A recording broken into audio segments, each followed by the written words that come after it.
This piece by Farid Zakaria ought to be an ad for Build Back Better, because the outcomes, not the outcomes, but what the results of these studies prove is that Build Back Better is needed more than ever. Check this out, and then we'll take it on the other side.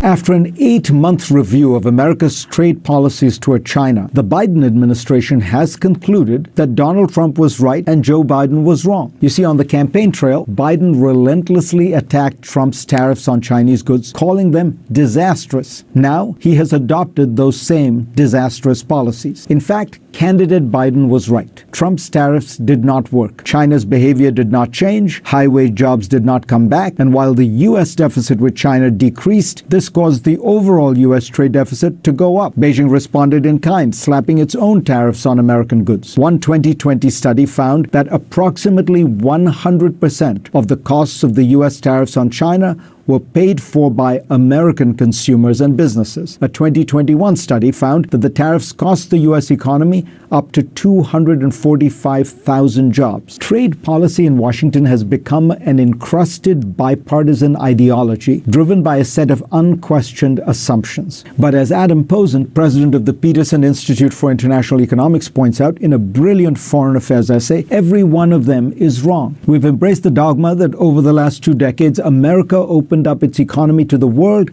and that American workers suffered as a result. But the facts show the opposite. Posen writes that the United States has increasingly insulated the economy from foreign competition while the rest of the world has continued to open up and integrate. He adds, the country suffers from greater economic inequality and political extremism than most other high-income democracies, countries that have generally increased their global economic exposure. Much of the impetus for protectionism in general, and toward China in particular, has come from claims that trade with China was responsible for about 2 million American manufacturing jobs lost, the so-called China shock. Now, it sounds like a huge number until you put it into context. The number is for the period 2000 to 2015. So the average job loss for each year was 130,000. Now, how many jobs do American workers lose in a typical year through the normal churning of the U.S. economy? 60 million. Of those, a third are voluntary. A third can be attributed to cause not related to foreign trade,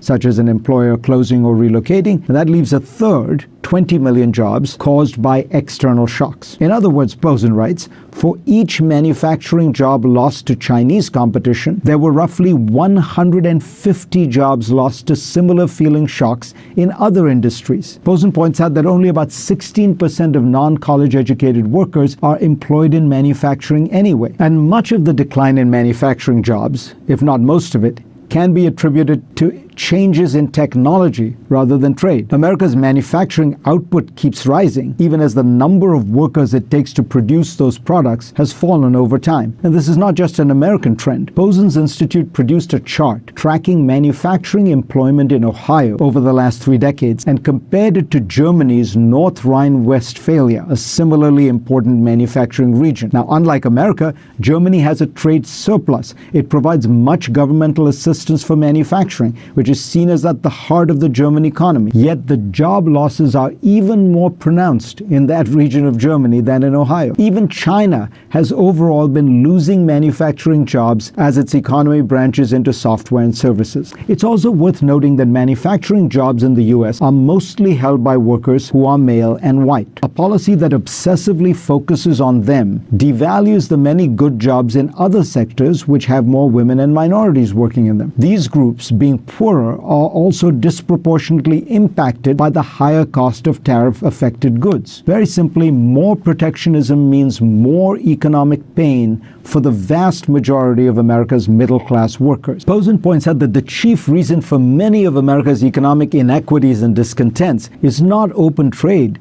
but stingy domestic spending. He argues that all workers would gain from a more secure safety net, one in which benefits like healthcare are portable and not tied to employment. That's where misguided market economics have distorted public policy. More and better benefits of the very kind Joe Biden is now proposing would help displaced workers, reduce inequality, and improve job readiness for everyone. This is a very, very important piece. A lot of people won't see it immediately, but here's the thing. it says you have a very good social safety net untied from employment. In other words, you keep employers, you keep the plutocracy outside of the social safety net for your citizens. And then that gives you the wherewithal to create good economic policies that you can prove scientifically, that you can change as it needs to be. Now, I have one caveat to the story, and this is very important. We talk about protectionism is not a good thing because it actually hurts more, it hurts your people, and the study shows exactly why.